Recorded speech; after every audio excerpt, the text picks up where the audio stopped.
ایران جا کر حیران ہوا۔ گرمیوں کی چھٹیاں ہو چکی تھیں اور میں 2.5 ماہ کوئٹہ گزارنے کے لیے آ چکا تھا۔ کوئٹہ میں مصروفیت نہ ہونے کی وجہ سے مجھے بوریت محسوس ہونے لگی تھی۔ سوچا چلو فارسی ہی سیکھ لوں۔ کوئٹہ میں خانہ فرہنگ لوگوں کو مفت فارسی سکھانے کے علاوہ کتابیں بھی مفت دیتا تھا۔ میں نے شوق میں فارسی کا کورس مکمل کر لیا اور فارسی کی روزمرہ کی چھوٹی موٹی باتیں کرنے کے قابل ہو گیا۔ فارسی سیکھنے کے بعد خیال آیا کہ اب اسے استعمال بھی کرنا چاہیے۔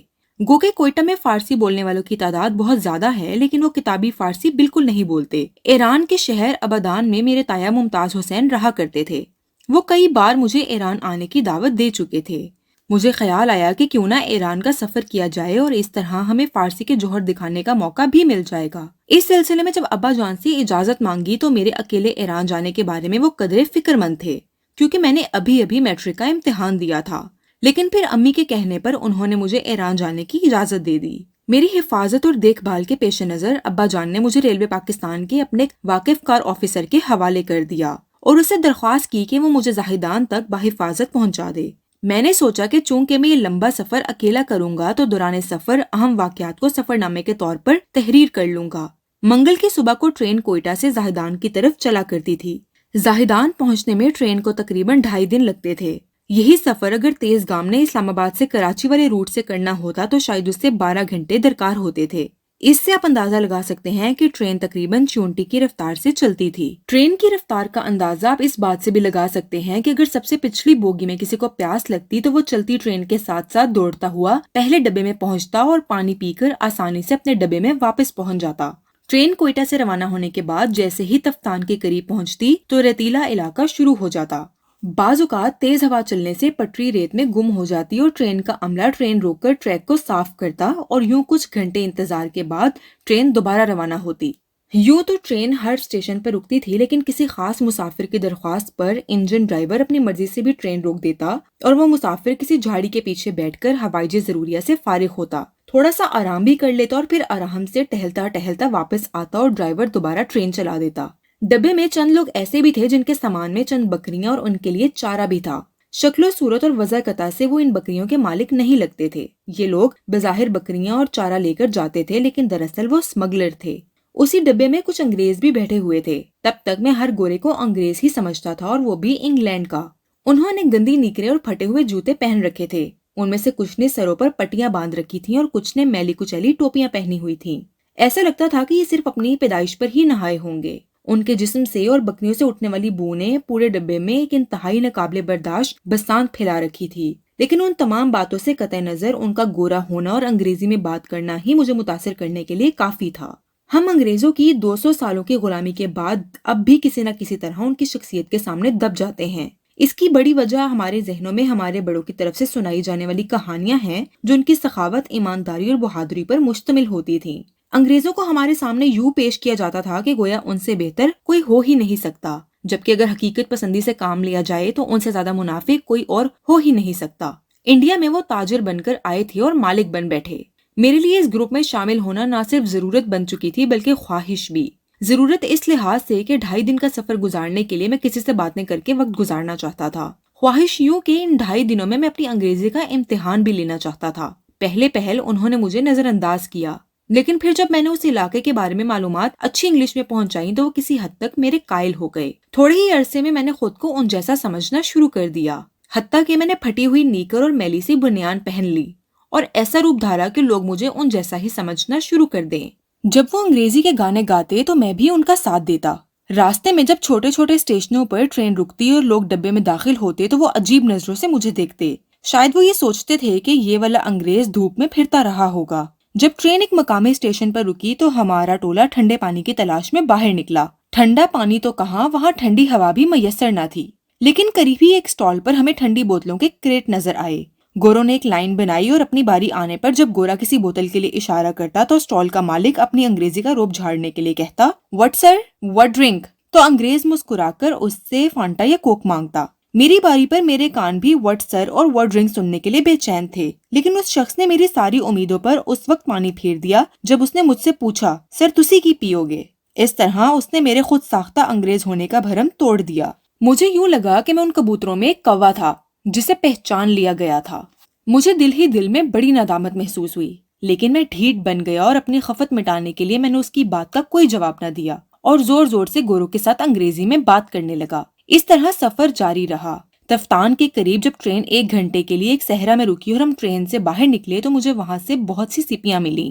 یہاں پانی نہیں تھا، لیکن سیپیاں یہ گواہی دے رہی تھیں کہ شاید ہزاروں سال پہلے وہاں سمندر ہوتا ہوگا۔ لوگوں کی غربت کا یہ عالم تھا کہ وہ ایک ایک پیسے کو ترستے تھے۔ کچھ مسافروں سے بھیک مانگ رہے تھے اور کچھ ایک سراہی پانی پر یا گلے سڑے پھل پر ہی کانے تھے۔ یہ پاکستان کا سرحدی علاقہ تھا۔ ایرانی سرحد میں داخل ہوتے ہی پاکستان کے مسافر اپنا میڈیکل کرواتے تھے اور پھر ان کے کاغذات کی پڑتال ہوتی تھی۔ طبی معائنہ ایک مذاق تھا۔ ایک ڈاکٹر نما شخص جو کہ ڈسپینسر سے بھی کم اہلیت کا تھا، ٹیسٹ کے لیے صرف منہ سونگنا ہی کافی سمجھتا تھا۔ شاید وہ جراثیموں کی بولیاں سمجھتا تھا۔ سینے پر ہاتھ رکھ کر لمبے لمبے سانس لینے کے لیے کہتا، شیشی میں پیشاب چیک کرتا، ایک تیلی پر گندی سی روئی لگاتا اور بیت الخلا میں بھیج دیتا تاکہ وہ اس کا بھی معائنہ کر سکے۔ ہم تو فوجی زندگی میں اس کے عادی تھے، اس لیے ہمیں معیوب نہ لگا۔ لیکن ایک بابا جی اس آخری ٹیسٹ کے خلاف اٹھ کھڑے ہوئے۔ انہوں نے کہا، تیلی دکھا کر ہماری خودداری پر ضرب کیوں لگا رہے ہو؟ لیکن اس آخری ٹیسٹ سے انکار انہیں مہنگا پڑا۔ ہم تو اس ٹیسٹ کے بعد بذریعہ ٹرین روانہ ہو گئے، لیکن وہ وہیں رہ گئے۔ اگلی ٹرین آنے میں 2 دن باقی تھے اور انہیں یہ دن یا تو تفتان کے اس ریلوے اسٹیشن پر گزارنے تھے یا بس کے ذریعے کوئٹہ واپس جانا تھا، کیونکہ ایران کی امیگریشن والے بہت سخت ہوتے ہیں۔ زاہدان کے اسٹیشن پر ٹرین پٹریوں سے گزرتے ہوئے ایک پلیٹ فارم پر کھڑی ہو گئی جو معمولی نوعیت کا تھا۔ گورے اپنا سامان اٹھا کر کسی ہوٹل کی تلاش میں روانہ ہو گئے، جبکہ مجھے ہدایت تھی کہ میں رات ٹرین میں گزاروں اور اگلے دن بس کے ذریعے سفر پر روانہ ہوں۔ لیکن میں گوروں کا ساتھ چھوڑنا نہیں چاہتا تھا اور اگلا سفر بھی ان کے ساتھ ہی کرنا چاہتا تھا۔ اس لیے ٹرین میں موجود اپنے واقف کار آفیسر کی اجازت حاصل کرنے کے بعد میں ان گوروں کے ساتھ چلا گیا جو ایک معمولی سے ہوٹل میں ٹھہر گئے۔ ہوٹل میں چند ہی کمرے تھے، لیکن کرایہ بہت زیادہ تھا۔ جب میں نے پاکستانی روپے کو ایرانی کرنسی میں تبدیل کروا کر ہوٹل کا بل ادا کیا تو مجھے یوں لگا گویا کہ میں کسی 5 اسٹار ہوٹل میں ٹھہرا ہوں۔ رات ہوٹل میں گزارنے کے بعد ہم ایک بہت جدید اور کشادہ بس میں سوار ہوئے اور زاہدان سے مشہد کی طرف روانہ ہوئے۔ اس دور میں زاہدان کے بعد ٹرین کی کوئی پٹری نہیں تھی اور لوگ بسوں میں سفر کیا کرتے تھے۔ یہ بسیں بہت دیدہ زیب، کشادہ اور آرام دہ ہوتی تھیں۔ ان کی سیٹیں ہوائی جہاز کی سیٹوں جیسی آرام دہ تھیں، حتیٰ کہ ان بسوں میں چھوٹے چھوٹے بیت الخلا بھی ہوتے تھے اور کھانے پینے کی بہت سی چیزیں بھی خریدی جا سکتی تھیں۔ بس میں ہمارے علاوہ مقامی لوگ بھی تھے۔ میری ساتھ والی سیٹ پر میاں بیوی اور ان کی 2 بیٹیوں پر مشتمل ایک خاندان بیٹھا ہوا تھا۔ وہ سب مجھے بڑے غور سے دیکھ رہے تھے۔ ایک لڑکی خاص طور پر میری طرف دیکھ رہی تھی، لیکن جب میں اس کی طرف دیکھتا وہ نظریں پھیر لیتی اور ایسے ظاہر کرتی جیسے کہ وہ میری طرف نہیں دیکھ رہی تھی۔ کچھ ہی گھنٹوں میں آس پاس کے مسافروں سے تھوڑی دوستی ہونے لگی۔ پھر میں نے اپنی کاپی نکالی اور نوٹس لکھنے لگا۔ اسی اثنا میں اس لڑکی نے مجھ سے پوچھا کہ کیا میں فرانسیسی ہوں؟ ایران میں انگریزی سے زیادہ فرینچ بولی جاتی ہے۔ میں اس کے سوال سے دل ہی دل میں خوش ہوا اور مجھے بوتلوں کے اس کھوکھے والے پر بہت غصہ آیا جو اتنا جاہل تھا کہ مجھے پہچان نہ سکا۔ میں نے جھوٹ بولتے ہوئے فوراً ثبات میں سر ہلا دیا جیسے میں واقعی فرانسیسی ہوں۔ اس نے ٹوٹی پھوٹی فرینچ بولنا شروع کر دی۔ بھلا میں کیا سمجھتا؟ میرے چہرے کے تاثرات دیکھ کر وہ دوبارہ فارسی میں کہنے لگی، تم تو پاکستانی لگتے ہو۔ میرا جھوٹ پھر پکڑا گیا اور پھر اسی لمحے میں نے فیصلہ کیا کہ جو میں ہوں مجھے اسی پر فخر کرنا چاہیے۔ میں گوروں سے متاثر ہو کر ان جیسا بننے کی کوشش کیوں کر رہا ہوں؟ چنانچہ میں نے لڑکی کو بتایا کہ میرا تعلق پاکستان کے صوبہ پنجاب سے ہے۔ پھر اس نے میری ڈائری مانگی جو انگریزی میں تھی۔ اس نے سمجھا کہ میں کوئی بڑا ادیب، ناول نگار یا صحافی ہوں۔ وہ میرے سفر نامے کو پڑھنے کی کوشش کر رہی تھی، لیکن اسے کچھ سمجھ نہ آئی۔ میں نے فارسی میں اسے سمجھانے کی کوشش کی اور یوں ہم میں کچھ انسیت پیدا ہو گئی۔ جب میں نے اسے بتایا کہ میں ابادان جا رہا ہوں تو اس نے کہا کہ وہ بھی ابادان میں رہتے ہیں اور وہیں جا رہے ہیں۔ کچھ ہی دیر کے بعد بس مشہد پہنچ گئی۔ مشہد سے ہم نے فوراً دوسری بس میں سوار ہونا تھا۔ وہاں کافی ساری بسیں اور ویگنیں کھڑی تھیں۔ بہت زیادہ رش تھا۔ جلدی کے چکر میں اس فیملی سے بچھڑ گیا۔ شاید وہ کسی اور بس میں بیٹھ گئے تھے۔ اب میں بس میں بالکل اکیلا تھا کیونکہ گورے تہران جانے والی دوسری بس میں بیٹھ چکے تھے۔ بس میں تنہا بیٹھے بیٹھے نہ صرف مجھے گورے بلکہ اس خاندان کی کمی بھی محسوس ہو رہی تھی، کیونکہ میں اس خاندان سے بہت زیادہ مانوس ہو گیا تھا۔ ایرانی لوگ بہت رکھ رکھاؤ والے ہوتے ہیں، جلدی دوستی نہیں کرتے، لیکن دوستی کرنے کے بعد نبھاتے ہیں۔ اس بات کا اندازہ مجھے آنے والے دنوں میں ہوا۔ یوں بس سڑکوں پر بھاگتی رہی اور میں اپنی کاپیوں میں الٹی سیدھی تحریریں لکھتا رہا جن میں بار بار اس فیملی کا ذکر ہوتا تھا۔ نہ جانے میں کیوں ان کی کمی محسوس کر رہا تھا۔ بعض لوگ اتنی جلدی اپنے بن جاتے ہیں، حالانکہ نہ تو ان سے خون کا رشتہ ہوتا ہے نہ غرض کا۔ میرے خیال میں کچھ چیزیں انسان کے اندر ہوتی ہیں۔ انسان کے دماغ میں کچھ پسندیدہ نقشے ہوتے ہیں، کچھ عمارتوں کے، کچھ سمندروں کی اور کچھ لوگوں کے۔ انسان کو جب ان خاکوں سے ملتی جلتی تصویریں نظر آتی ہیں تو اسے اپنی اپنی سی لگتی ہیں۔ بس چند گھنٹوں کے بعد کم کے شہر میں رکی۔ یہاں بہت سے بزرگوں کے مزار ہیں۔ عام طور پر عقیدت کے طور پر کئی مسافر یہاں فاتحہ کے لیے رکتے ہیں۔ میں بھی اوروں کی طرح ایک مزار پر فاتحہ پڑھ رہا تھا کہ میری نظر کچھ مانوس چہروں پر پڑی۔ میں خوشی سے لپک کر وہاں پہنچا۔ یہ وہی فیملی تھی۔ مجھے دیکھ کر وہ بھی بہت خوش ہوئے، خاص طور پر اس فیملی کے سربراہ۔ انہوں نے کہا کہ وہ پچھتا رہے تھے کہ انہوں نے مجھے اپنے ساتھ آنے کی دعوت کیوں نہ دی۔ اب انہوں نے کہا کہ ابادان پہنچنے میں اب کچھ ہی دیر ہے، اس لیے مجھے چاہیے کہ میں ان کے ساتھ ان کی بس میں آ جاؤں۔ چنانچہ میں اپنی بس سے سامان اٹھا کر ان کی بس میں منتقل ہو گیا اور ایک دفعہ پھر سفر کا آغاز ہو گیا۔ کم شہر سے ابادان دور نہ تھا، لیکن میں چاہتا تھا کہ یہ سفر کبھی ختم نہ ہو۔ لیکن چیزیں عام طور پر انسان کی مرضی کے خلاف ہوتی ہیں۔ یہ سفر آنن فانن گزر گیا۔ جب ہم ابادان کے بس اسٹیشن پر اترے تو انہوں نے مجھے اپنے گھر کا پتہ دیا۔ وہ وہیں کسی قریبی علاقے میں رہتے تھے۔ میں نے ان سے جلد ہی ملنے کا وعدہ کیا۔ اس کے بعد میں نے ایک ٹیکسی لی اور خوشی خوشی تایا جان کے گھر کی طرف روانہ ہو گیا۔ مجھے لوگوں سے ان کے بارے میں زیادہ پوچھنا نہ پڑا، کیونکہ تایا جان ابادان میں کافی مشہور شخص تھے۔ لوگ انہیں آغائے ورزشی کے نام سے جانتے تھے، کیونکہ انہوں نے یہاں ورزش کے لیے ایک بہت بڑا جم کھول رکھا تھا اور اس کے ساتھ ساتھ ایک ٹائپنگ اسکول بھی چلاتے تھے۔ تایا جان کی فیملی پاکستان میں تھی اور ایران میں وہ تنہا رہتے تھے۔ میں نے بیل بجائی لیکن کافی دیر تک کوئی جواب نہ ملا۔ میں نے دوبارہ بیل بجائی اور پھر مجھے یوں لگا جیسے کہ کوئی غصے میں چنگھاڑتا ہوا گیٹ کی طرف آ رہا ہے۔ بڑی زوردار آواز کے ساتھ گیٹ کھلا اور ایک دم سے تایا جان میرے سامنے کھڑے تھے۔ تایا جی نے ٹریک سوٹ پہنا ہوا تھا اور ان کا جسم پسینے سے شرابور تھا۔ غالباً وہ ورزش کر رہے تھے۔ بعد میں مجھے پتا چلا کہ اگر کوئی انہیں ورزش کے دوران تنگ کرتا ہے تو وہ بہت ناراض ہوتے ہیں۔ مجھے دیکھ کر ان کے چہرے سے غصے سے تاثرات خوشی میں بدل گئے۔ یوں تو انہیں معلوم تھا کہ میں نے آنا ہے، لیکن پھر بھی وہ مجھے پردیس میں اپنے سامنے کھڑا دیکھ کر بہت خوش ہوئے۔ وہ مجھے گھر کے اندر لے گئے۔ اس سے پہلے کہ میں بیٹھتا، میں نے تایا جان سے کہا کہ پہلے مجھے وہ اپنا گھر دکھائیں۔ ان کا گھر بڑی ترتیب سے سجا ہوا تھا۔ گھر 4 کمروں پر مشتمل تھا۔ ہر کمرہ بڑی عمدگی سے سجایا ہوا تھا اور ہر کمرے کے ساتھ منسلک باتھ روم تھے۔ لیکن تعجب یہ تھا کہ پورے گھر میں نہ تو مجھے کوئی بیڈ نظر آئے اور نہ کوئی کرسی، البتہ 2-3 سٹول ایک کونے میں پڑے ہوئے تھے۔ ڈرائنگ روم میں ایک قالین بچھا ہوا تھا جس پر چھوٹے چھوٹے سے پھول بنے ہوئے تھے اور ایرانی ہنرمندی کی عکاسی کرتے تھے۔ ایران کی قالین سازی کی صنعت دنیا میں بہت اعلیٰ مقام رکھتی ہے۔ ہاتھ سے بنے ہوئے قالینوں کی یہ خوبی ہوتی ہے کہ یہ جتنے پرانے ہو جائیں اتنے ہی آرام دہ اور قیمتی ہو جاتے ہیں۔ یعنی یہ قالین ایک طرح کا بینک بیلنس ہوتے ہیں جن پر وقت گزرنے کے ساتھ ساتھ سود بھی بڑھتا جاتا ہے۔ ایرانیوں کے بارے میں کہا جاتا ہے کہ وہ خشک موسم میں قالین سڑکوں پر بچھا دیتے ہیں تاکہ گاڑیاں اور لوگ ان پر سے گزریں اور یوں قالین زیادہ پرانے دکھائی دیں اور مزید قیمتی ہو جائیں۔ قالینوں پر گاؤ تکیے پڑے ہوئے تھے۔ 2 تکیوں کے درمیان ایک چھوٹی سی تپائی تھی جس پر ایک گلدستہ اور ایک ایشٹرے پڑا ہوا تھا۔ اس طرح دوسرے کمروں میں بھی قالینوں پر 2 عدد گدے بچھائے ہوئے تھے جن پر مختلف رنگوں کی چادریں بچھائی گئی تھی۔ مجھے یہ جان کر حیرانی ہوئی کہ ایران کی تہذیب و تمدن کے مطابق لوگ اب بھی قالینوں پر بیٹھنا پسند کرتے تھے اور صوفوں یا ماڈرن فرنیچر کو اتنی اہمیت نہیں دیتے تھے۔ تقریباً شام کا وقت ہو چکا تھا۔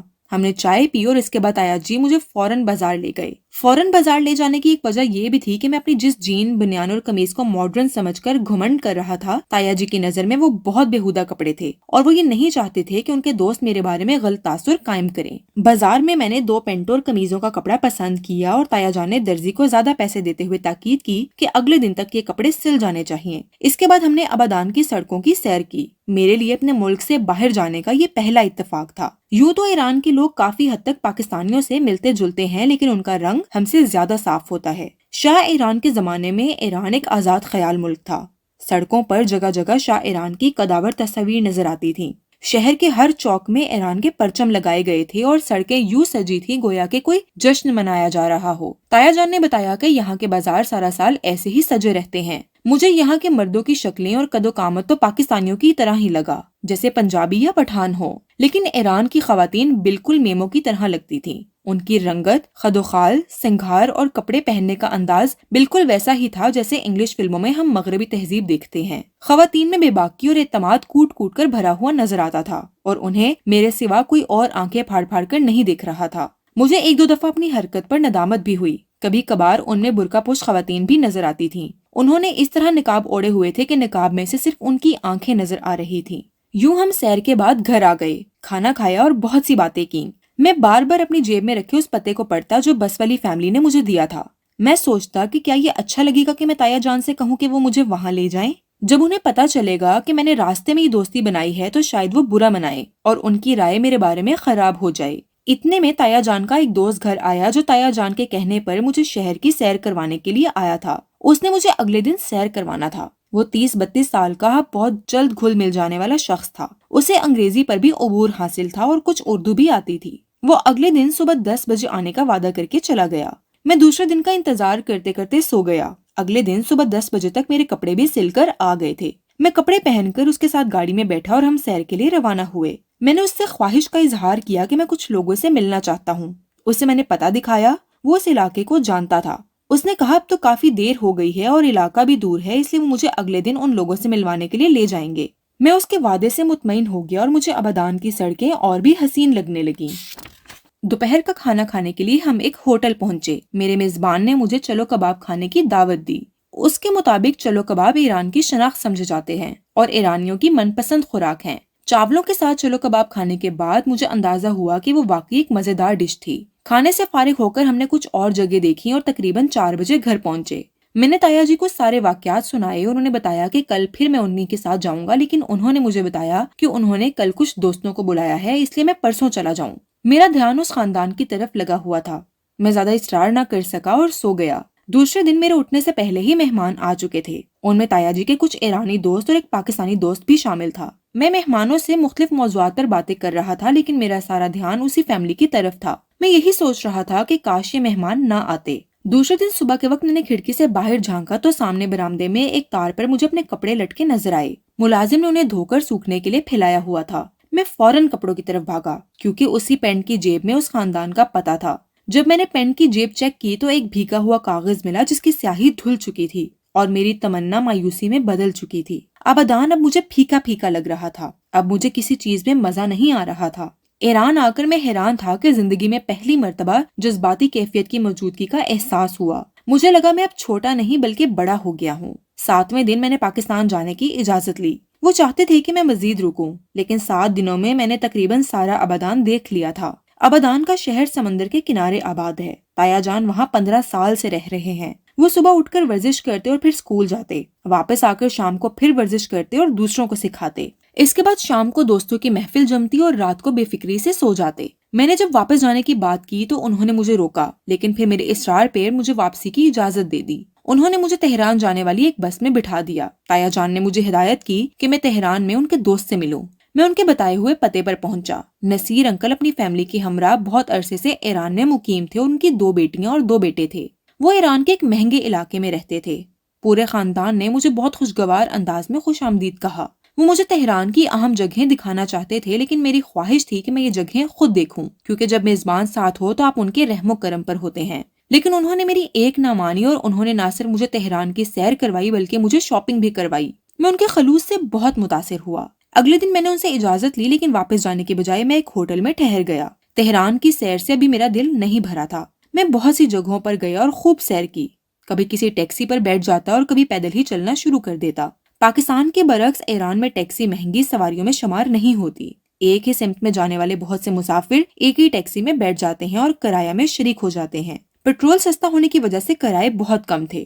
جب تہران سے مشہد کی طرف روانہ ہوا تو میں بہت پر اعتماد ہو چکا تھا۔ اب ایران کا ہر شہر مجھے اپنا اپنا اور دیکھا بھالا لگ رہا تھا۔ ہوٹل میں اپنا سامان رکھنے کے بعد میں مشہد میں موجود مزاروں پر فاتحہ پڑھنے کے لیے چلا گیا۔ ہوٹل واپس آتے ہوئے مجھے اپنے جیسے لوگ نظر آئے۔ شکل و صورت سے وہ پاکستانی دکھائی دے رہے تھے۔ مجھے بڑی خوشی ہوئی۔ میں سیدھا ان کی طرف گیا اور بڑے زوردار انداز میں انہیں سلام کیا۔ پہلے تو وہ مجھے ایرانی سمجھے، لیکن پھر میری اردو سن کر بہت خوش ہوئے۔ وہ تینوں دوست تھے اور انڈیا سے ایران کی سیر کرنے کے لیے آئے ہوئے تھے۔ باتوں باتوں میں انہوں نے بتایا کہ ایرانی امیگریشن نے ان میں سے ایک دوست کا پاسپورٹ ضبط کر لیا ہے۔ انہیں وجہ کا پتہ نہیں تھا کیونکہ امیگریشن والے صرف فارسی بولتے تھے۔ جب انہیں یہ پتہ چلا کہ میں فارسی بول سکتا ہوں تو وہ بہت خوش ہوئے۔ انہوں نے مجھ سے درخواست کی کہ میں ان کے ساتھ چلوں اور ایرانی حکام سے بات کروں۔ میں نے ان سے کہا کہ اگر وہ مجھے روکنا چاہتے ہیں تو وہ میرے قیام و طعام کا خرچ برداشت کریں۔ اس پر وہ راضی ہو گئے۔ دوسرے دن میں ان کے ساتھ امیگریشن کے دفتر گیا۔ میں خود کو بہت بڑا فارسی دان سمجھتا تھا، لیکن ان کے سامنے میری فارسی حال احوال پوچھنے کے بعد ختم ہو گئی۔ پہلے تو میں کچھ گھبرا سا گیا، لیکن پھر کچھ فارسی اور کچھ کامن سینس استعمال کر کے میں سارا مسئلہ سمجھ گیا۔ دراصل وہ شخص اپنے پاسپورٹ کی تصویر سے مختلف لگ رہا تھا۔ اس کی وجہ یہ تھی کہ پاسپورٹ میں اس شخص کی مونچھیں نہیں تھیں اور اب اس نے مونچھیں رکھی ہوئی تھیں۔ میں نے امیگریشن کو یہ بات سمجھانے کی کوشش کی، لیکن وہ کچھ بھی ماننے کے لیے تیار نہ تھے۔ آخر کار میں اس آدمی کو ایک حجام کی دکان پر لے گیا اور اس کی مونچھیں صاف کروا دی۔ جب دوبارہ ہم امیگریشن آفیسر کے پاس گئے تو اس نے پاسپورٹ واپس کرتے ہوئے کہا، ہاں اب تم اصل آدمی کو لے کر آئے ہو۔ اس کے بعد ان تینوں نے مجھ سے کہا کہ میں ان کے ساتھ تہران چلوں اور وہ میرا سارا خرچ برداشت کریں گے، لیکن مجھے اب ایران بجھا بجھا لگ رہا تھا۔ میں نے مشہد سے اپنی سیٹ بک کروائی اور بس کے ذریعے وہاں سے روانہ ہو گیا۔ دوسرے دن جب میں زاہدان پہنچا تو میں خود نے ایک بڑی تبدیلی محسوس کر رہا تھا۔ مجھے یوں لگ رہا تھا جیسے میں بہت بالغ ہو گیا ہوں۔ میں نے پہلی دفعہ زندگی کو اتنے وسیع تناظر میں دیکھا تھا۔ میں نے سب کچھ خود کیا تھا، گھومنے پھرنے سے لے کر اپنی حفاظت تک۔ ٹرین کا عملہ وہی تھا جو آتے ہوئے میرے ساتھ ٹرین میں تھا۔ میں ٹرین میں ہی سو گیا۔ اگلے دن ٹرین واپسی کے لیے روانہ ہو گئی۔ میں نے کئی دنوں سے اپنا سفر نامہ لکھنا بھی ترک کر دیا تھا۔ مجھے کوئی تحریک محسوس نہیں ہو رہی تھی۔ میرا یہ سفر نامہ آج تک ادھورا ہے۔ 2 دن کے طویل سفر کے بعد جب میں بغیر پیشگی اطلاع کے گھر پہنچا تو سب لوگ بہت خوش ہوئے۔ سب نے مجھے گلے سے لگایا اور امی نے کئی مرتبہ چوما، اور یوں میں اپنے خاندان میں غالباً پہلا شخص تھا جس نے اتنی کم عمری میں تنہا کسی غیر ملک کا سفر کیا تھا۔ ایران سے وابستہ یادیں بہت عرصے تک میرا پیچھا کرتی رہیں۔ اس سفر کے واقعات آج بھی مجھے یاد ہیں اور کئی جگہ ان کا اثر میری زندگی پر نظر آتا ہے۔ ایک اور چیز جو سفر نے مجھے سکھائی وہ لوگوں اور چیزوں کا مشاہدہ تھا۔ اب یہ بات میری عادت کا حصہ ہے کہ میں جہاں کہیں بھی جاتا ہوں وہاں کا خوب مشاہدہ کرتا ہوں۔ دوسری بات میں نے یہ سیکھی کہ ہمیں گوروں سے متاثر ہونے اور ان کی نقالی کرنے کی بجائے اپنے اوپر اعتماد اور فخر ہونا چاہیے۔